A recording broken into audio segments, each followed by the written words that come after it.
세계 설교 28번째 진행하겠습니다. 오늘 본문은 창세기 10장입니다.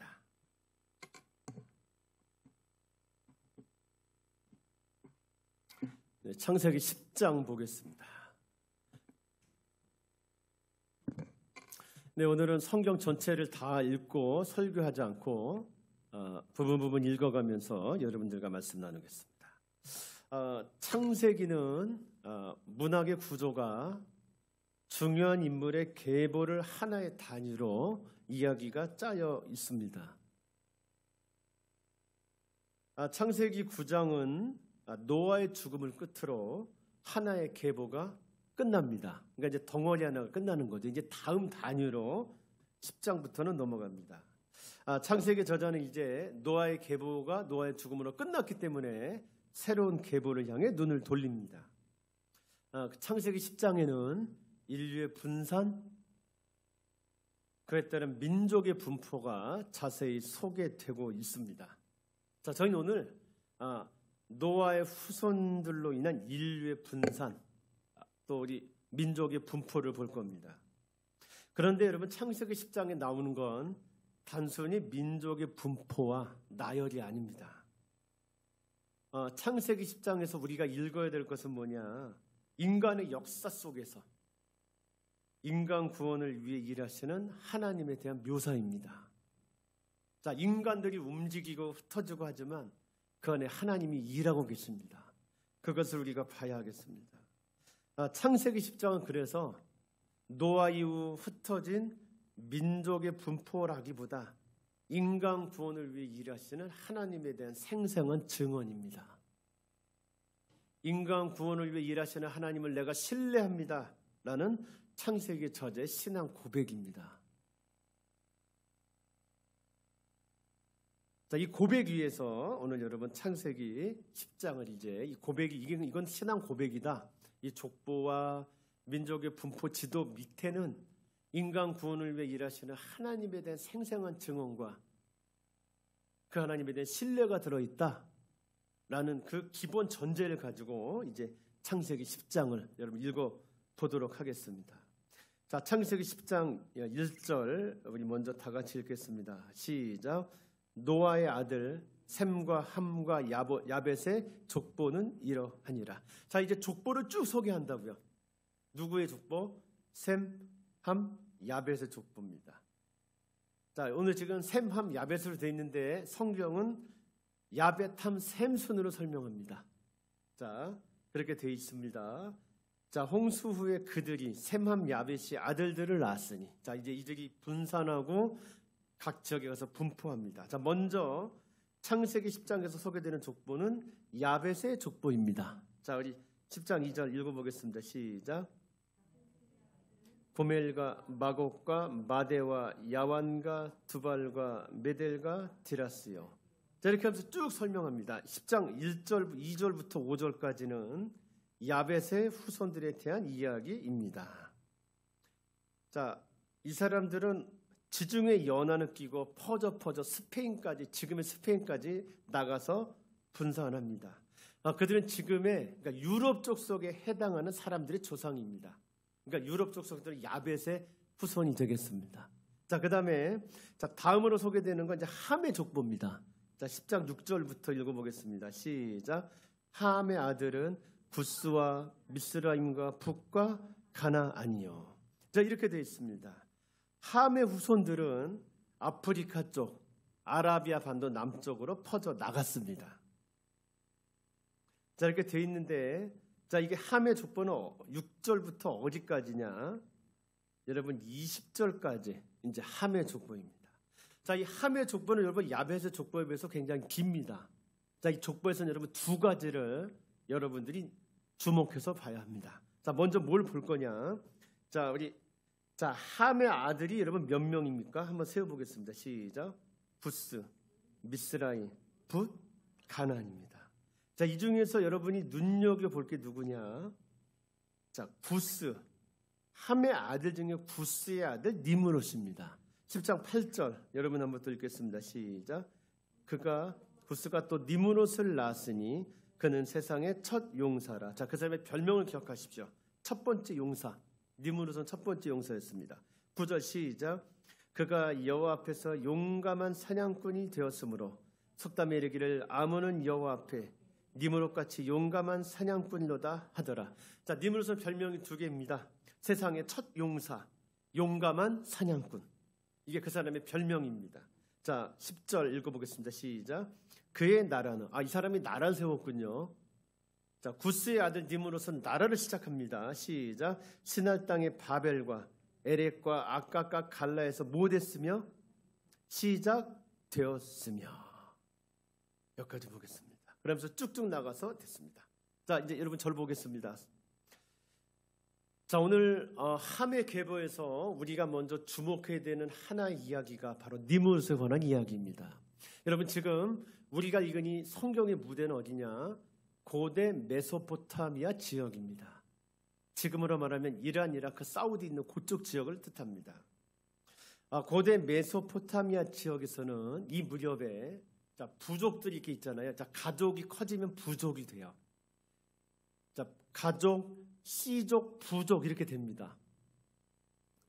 자, 이 당시에 고대 메소포타미아에서는 부족들을 규합해서 전쟁을 했건 무너뜨리건 가서 규합을 해서 더 큰 힘을 가지게 된 큰 족장들이 생겼습니다. 자, 족장들이 있는데 전쟁을 해서 내가 어떤 부족을 접수를 해요. 그러면 세계가 모여서 더 큰 족장이 돼서 다시 말하면 왕들이 하나둘 등장하기 시작했습니다. 그리고 이렇게 생긴 왕들은 이 메소포타미아 지역을 무대로 치열한 정복 전쟁에 돌입합니다. 세력 다툼을 하는 거죠. 자, 그들이 돌입한 정복 전쟁은 어떤 전쟁이냐? 사람을 잔인하게 사냥하고 무자비하게 죽이는 폭력 전쟁이었습니다. 이게 고대 전쟁입니다. 전쟁을 통해서 우리 부족, 그러니까 더 큰 왕인 우리 국가에 필요한 물자를 쟁취하기 위한 또는 영토를 넓히기 위한 그러한 전쟁이 벌어지고 있었습니다. 그래서 고대 메소포타미아 지역은 정복 전쟁의 한복판에 있었습니다. 이 과정에서 여러분 혜성처럼 등장해서 신화가 된 인물이 바로 니므롯이었습니다. 자, 그때 많은 왕들이 정복 전쟁을 하고 있었잖아요. 그때 등장한 인물이 니므롯이고 그는 첫 용사요 용감한 사냥꾼이었습니다. 그는 살인 기계였습니다. 그는 사람 사냥꾼이었습니다. 그는 정복 전쟁에 뛰어든 모든 왕들 중에서 가장 뛰어난 인물이었습니다. 그는 정복 전쟁에서 승리해 아까 그의 나라가 시작됐다고 그랬잖아요.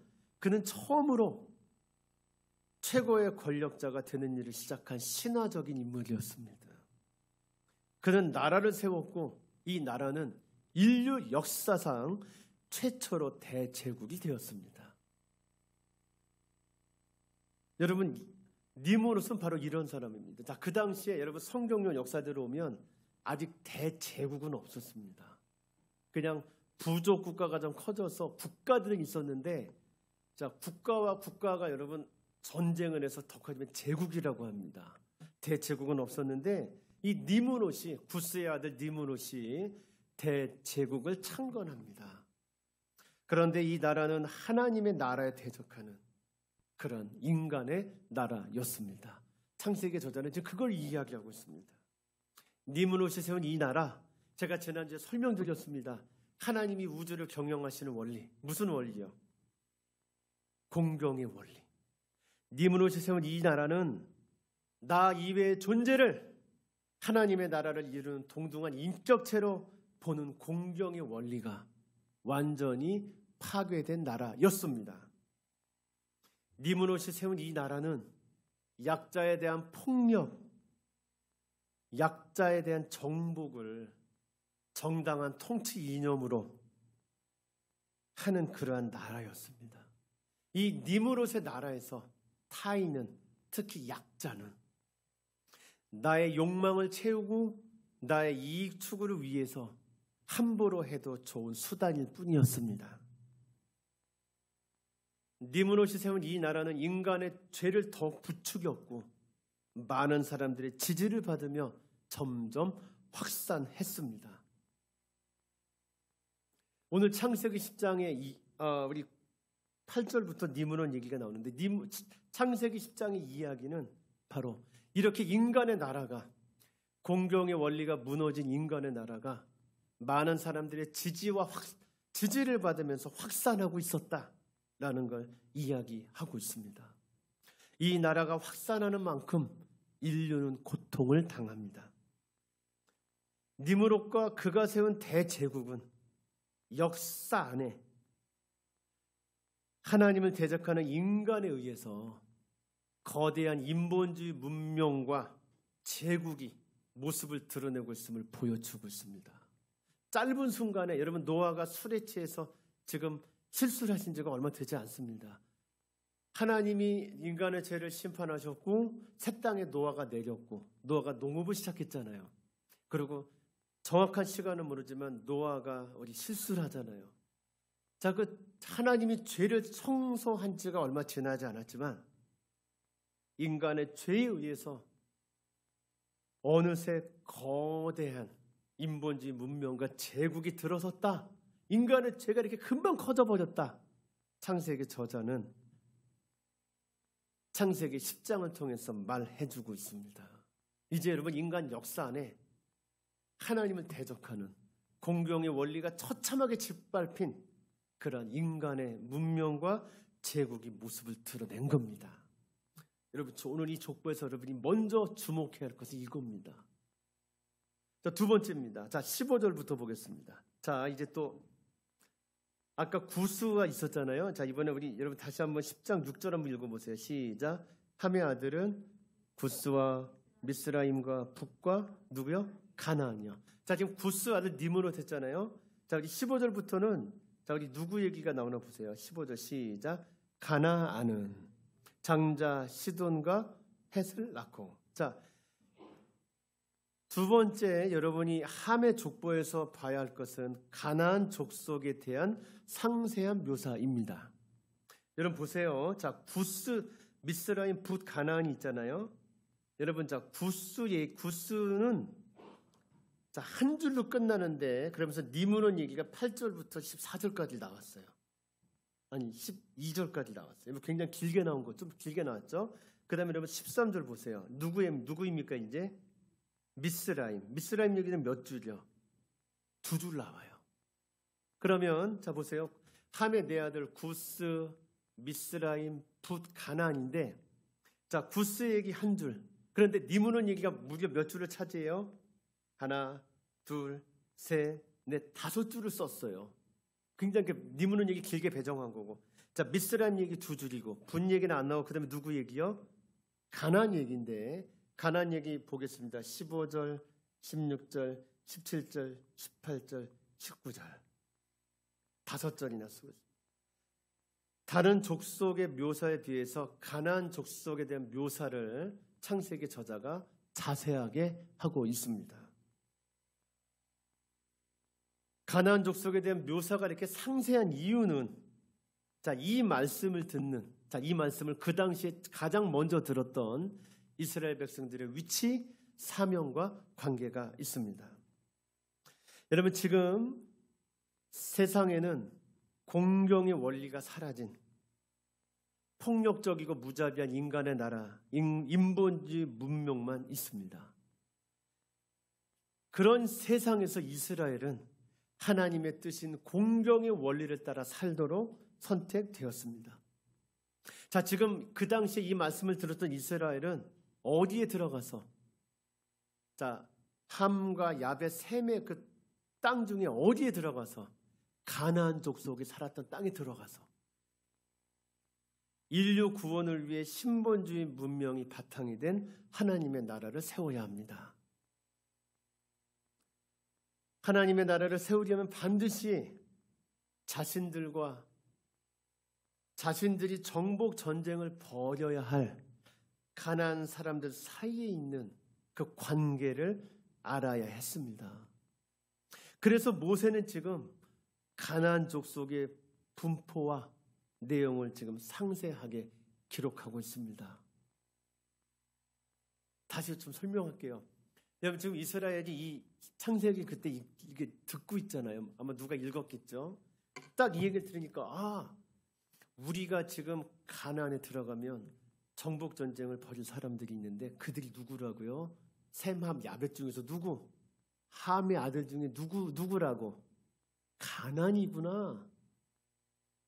자, 우리 좀 전에 우리 노아가 저주했던 우리 아들이 있어요. 가나안의 아비 함이라거든. 우리가 그때 저주받았던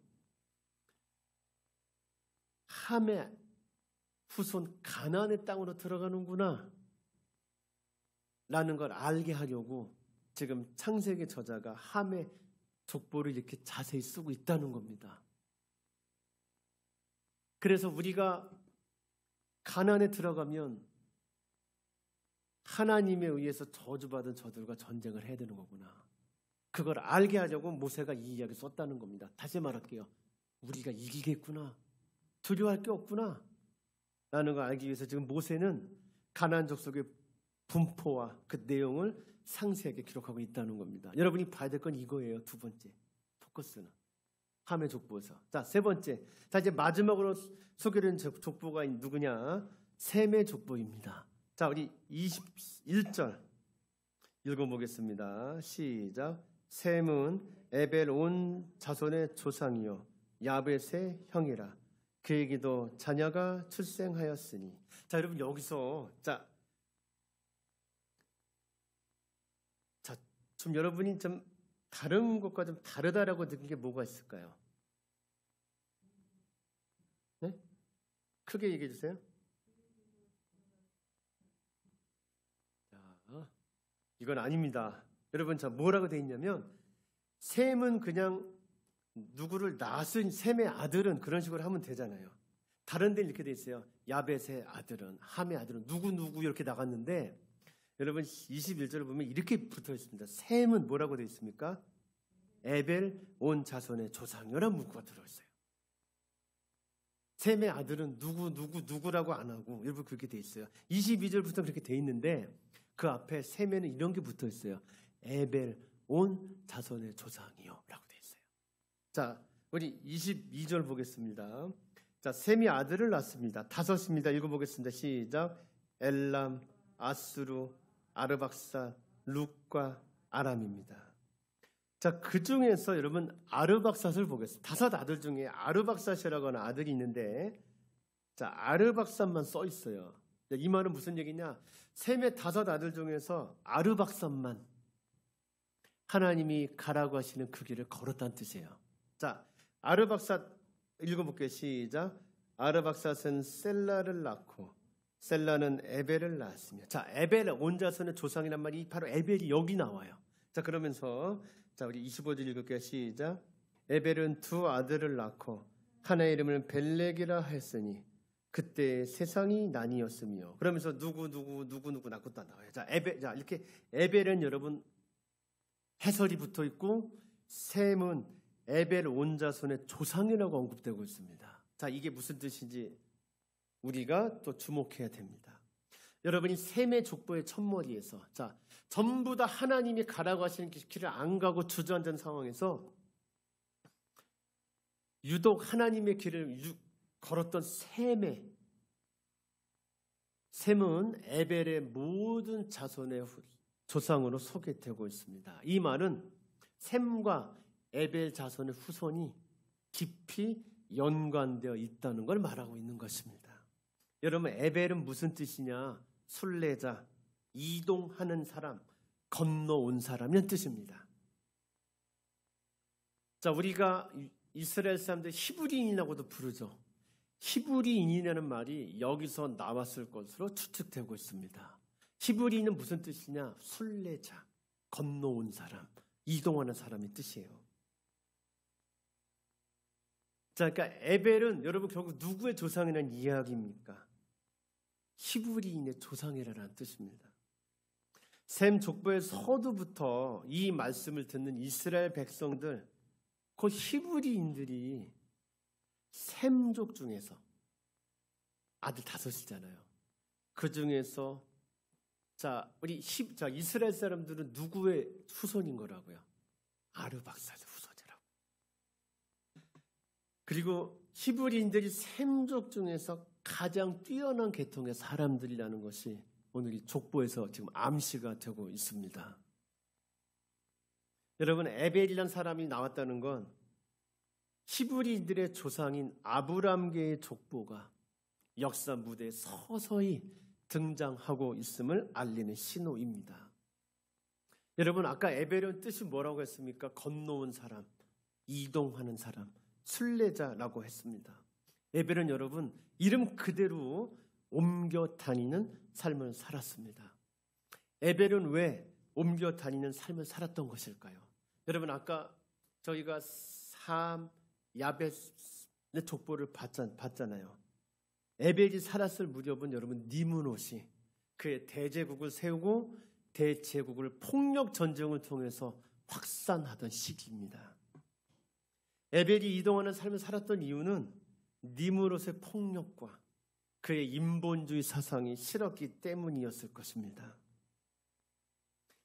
니므롯이 대제국 건설을 위해 폭력 전쟁을 일삼던 무렵 많은 사람들이 니므롯의 가치관, 삶의 방식, 나 이외의 존재, 특히 약자를 내 욕망 추구의 수단과 이 추구의 수단으로 삼는 가치관에 동의해서 그렇게 살던 그 무렵 에벨은 니므롯의 통치가 미치지 못하는 지역으로 서서히 옮겨 다녔을 것으로 생각됩니다. 나는 저렇게 살지 말아야지. 나는 하나님이 가신 길을 걸어야지. 가시라고 하는 길을 걸어야지. 하면 에벨은 옮겨 다니는 삶을 살았을 것입니다. 에벨 시대에 아브라함의 조상이 되는 셈족 중에서 누구요? 아르박삭 가문의 후손인 에벨이 선민 백성의 한 줄기가 하나님의 뜻을 따라서 당시 유행하던 사상과 인본주의 문명을 떠나서 계속 옮겨 다니고 있었습니다. 흩어지라는 하나님의 사명을 감당하고 있었습니다. 카인의 후예들은 계속해서 모여서 성을 쌓고 폭력 전쟁을 통해서 제국을 세울 그 무렵에 나는 저렇게 살지 않겠어, 하나님의 뜻에 순종하겠어 했던 그 한 사람들이 하나님의 뜻을 따라 이동하고 있었습니다. 오늘 셈의 족보는 그것을 우리에게 말해주고 있습니다.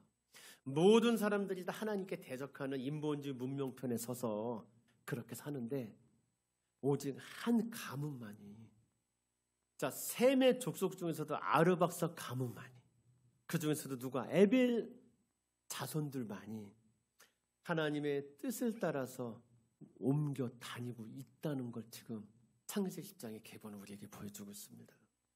창세기 저자는 에벨의 등장을 통해서 하나님이 당신의 뜻에 따라 이동하는 계보를 지금 만들어내시고 그들이 계속해서 믿음의 길을 갈 수 있도록 인도하심으로써 하나님의 역사를 주도할 선민이 나오게 하시려는 계획을 차근차근하게 이루어가고 계셨다라는 걸 지금 우리에게 증거하고 있는 것입니다. 그리고 이런 바탕 안에서 여러분 나중에 믿음의 조상 아브라함이 나오게 되는 겁니다. 지금 모세는 그 이야기를 하기 위해서 아브라함의 조상이 누구라고요? 올라가면 에벨이고 그 위에 셈이고 그 위에 노아고 더 올라가면 아담이라고 그 이야기를 하기 위해서 지금 모세는 지금 계속 지금 이렇게 역사 안에서 일하시는 하나님을 보여주고 있는 것입니다. 우리 성도 여러분, 저희는 오늘 창세기 10장을 봤습니다. 창세기 10장에는 홍수 이후 지상에 퍼진 민족, 인류 총 70개가 나와요. 70개 민족이 나옵니다. 세어보면. 그런데 이 중에서 이 70개 민족은 딱 둘로 나뉩니다. 하나님께 순종하는 길을 걷는 민족인가? 하나님께 대적하는 길을 걷는 민족인가? 이 70개인데요. 딱 둘로 나뉘어요. 노아의 홍수 이후 하나님이 죄를 청소해서 깨끗하게 한 그 땅에서 인간이 새로 시작했는데도 불과 얼마 지나지 않아서 노아 때 하나님이 죄를 청소했죠. 바로 다음 세대 다음 세대, 인류 거의 전부가 하나님의 뜻과 상관없는 길로 달려가고 있었습니다. 이 족보가 그걸 보여줍니다. 그런데 그 중에서 한 민족만이, 한 족속만이, 누구요? 아르박사 셈족 중에서도 아르박사 가문의 에벨 자손만이 하나님의 뜻에 순종하여 인류 구원을 위해서 하나님이 인도하신 길을 걷고 있습니다. 오늘 창세기 10장은 우리에게 그걸 보여줍니다. 특히 창세기 10장 25절을 보면 히브리인의 조상인 에벨은 순례의 삶을 시작합니다. 에벨은 하나님의 뜻인 공명의 원리를 따라 하나님 중심의 삶을 살았을 거예요. 니므롯 방식의 가치관과 삶의 방식, 뭐죠? 나 이외의 존재, 특히 약자를 내 욕망을 충족하고 내 이익을 추구하는 수단으로 삼는 그런 삶의 방식이 대세를 이루던 현실 속에서 공경의 원리를 따라 살았던 에벨 자손들은 니므롯식의 가치관을 추구하는 사람들로부터 많은 핍박을 받았을 겁니다. 그렇게 살면서 손해도 많이 봤겠죠. 그러나 에벨은 자기마저 하나님의 계시를 지켜내고 살아나는 일에 실패한다면 인류의 미래가 암울하다는 것을 알았을 것입니다. 그래서 에벨은 니므롯으로 대표되는 사악한 가치관, 인본주의, 문명, 시대 정신에 저항합니다. 에벨은 니므롯의 가치관이나 시대 정신에 타협하거나 그것을 받아들여서 안락한 삶을 누리기보다는 비록 고난이 오고 핍박을 받더라도 그것들에 저항하면서 살아가는 믿음의 삶을 살기를 원합니다. 그래서 인간 구원의 씨를 보존하기를 바랍니다. 그래서 에벨은 순례하는 고단한 삶을 택합니다. 그래서 에벨은 그때부터 순례하는 자가 됩니다. 니므롯의 후손들은 하나님의 뜻에 반항해서 대적해서 모여서 성을 쌓지만 에벨의 자손들은 끊임없이 하나님의 뜻에 순종하여 이동하는 삶을 선택합니다. 에벨의 이동은 하나님께 대적하는 사상과 인간을 도구화하는 죄와 악이 가득한 문명으로부터 하나님을 역사의 주인으로 고백하고 인간을 목적으로 공경하는 문명으로의 이동이었습니다. 자기 중심의 이기적인 삶으로부터 하나님 중심의 이타적인 삶으로의 옮김이었습니다. 아무런 생각 없이 살아가기보다는 나 중심의 편안한 삶으로부터 하나님의 뜻과 역사를 생각하는 진지한 삶으로의 순례였습니다. 고난을 감수한 에벨의 이 순례, 에벨의 이 저항운동, 죄와의 투쟁은 아브라함에게 연결됩니다. 12장에 이제. 그리고 그 아브라함의 계보는 계속 이어져서 다윗의 계보가 되고 다윗의 그 계보 안에서 이스라엘이라는 신앙 공동체가 형성됐고 결국 그 계보에서 인류를 죄에서 구원하실 여자의 후손 예수 그리스도가 오시게 되는 겁니다. 하나님의 나라는 니므롯 같은 영웅, 권력과 왕을 통해 시작되지 않았습니다. 여러분, 우리가 기대하는 하나님의 나라는 그런 데서부터 시작하지 않습니다. 역사 속에서 사람이 인정하건 그렇지 않건 간에 하나님의 뜻에 자기의 삶을 던지는 지극히 소박한 신앙인들을 통해 시작됐습니다. 그리고 지금도 하나님의 나라는 하나님의 뜻에 자기를 던지는 하나님의 사람들에 의해서 역사 속에 확장되고 있습니다. 성도는 누구입니까? 성도는 이동하는 사람들입니다. 기독교인은 누구입니까? 기독교인의 정체성은 순례자입니다. 성도는 어떤 사람입니까? 모든 순간 나 중심에서 하나님 중심으로 이동하는 사람입니다. 기독교 신앙은 무엇입니까? 하나님의 나라 계보 잇기입니다. 기독교 신앙은 무엇입니까? 공경의 원리에 나를 던지는 삶입니다. 기독교 신앙은 어떤 삶입니까? 하나님이 기뻐하시는 삶은 어떤 삶입니까? 공경의 원리를 내 삶에 녹여내는 그러한 신앙입니다. 우리 드림교회 성도 여러분, 저는 여러분들의 신앙이 교회를 다니는 것 이상이 될 수 있기를 바랍니다. 저는 여러분들의 신앙이 에벨로부터 계속 이어진, 사실은 아담 후손부터 계속 이어진 그 순례의 길을 걷는 사람들의 계보를 잇는 일이 될 수 있기를 축복합니다. 저는 여러분들의 신앙생활이 교회 다니는 것 이상이 될 수 있기를 바랍니다. 저는 우리 드림교회 신앙생활이 기독교라고 하는 종교를 믿어서 나라고 하는 존재만을 살찌우는 그런 방식 이상이 될 수 있기를 바랍니다. 성도 여러분, 고단하지만 복 있는 삶을 살아갑시다. 지금 밖은 니무롯식의 가치관으로 가득합니다. 우리는 어린 시절부터 니무롯식의 가치관을 배워왔습니다. 그게 우리 몸에 젖어 있습니다.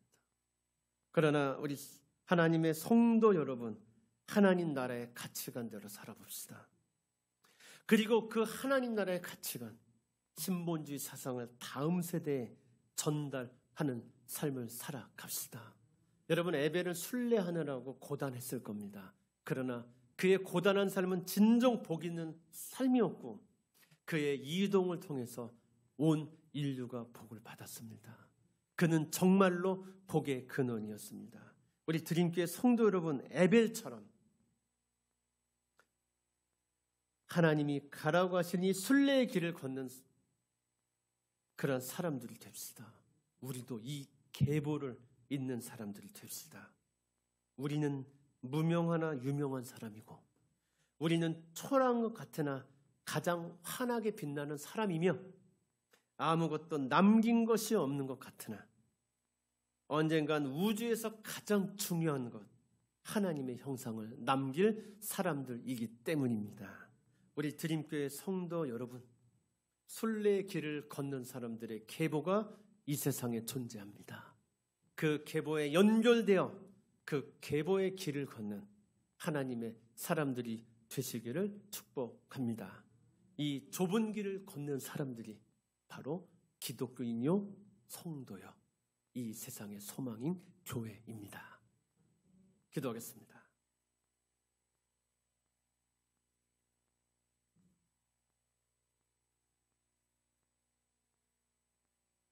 하나님, 신앙생활이 무엇인지를 다시 생각합니다. 하나님, 교회를 다닌다는 말에 함의가 무엇인지, 깊은 뜻이 무엇인지를 생각합니다. 하나님, 성도인 나는 누구인지를 하나님 앞에서 생각합니다. 하나님, 죄를 끊임없이 떠나는 순례의 길을 걷는 계보에 저희들이 연결되어 있음을 믿게 하시옵소서. 그리고 저희들도 그 계보에 연결되어 나와 남 모두를 살리는 그 거룩한 길, 진짜 생명의 길, 복 있는 길을 걷게 하시옵소서. 하나님, 이 길을 걷는 저희들에게, 이 길을 걷는 사람들에게 주셨던 믿음, 인내, 위로, 사랑 가득 부어 주시옵소서.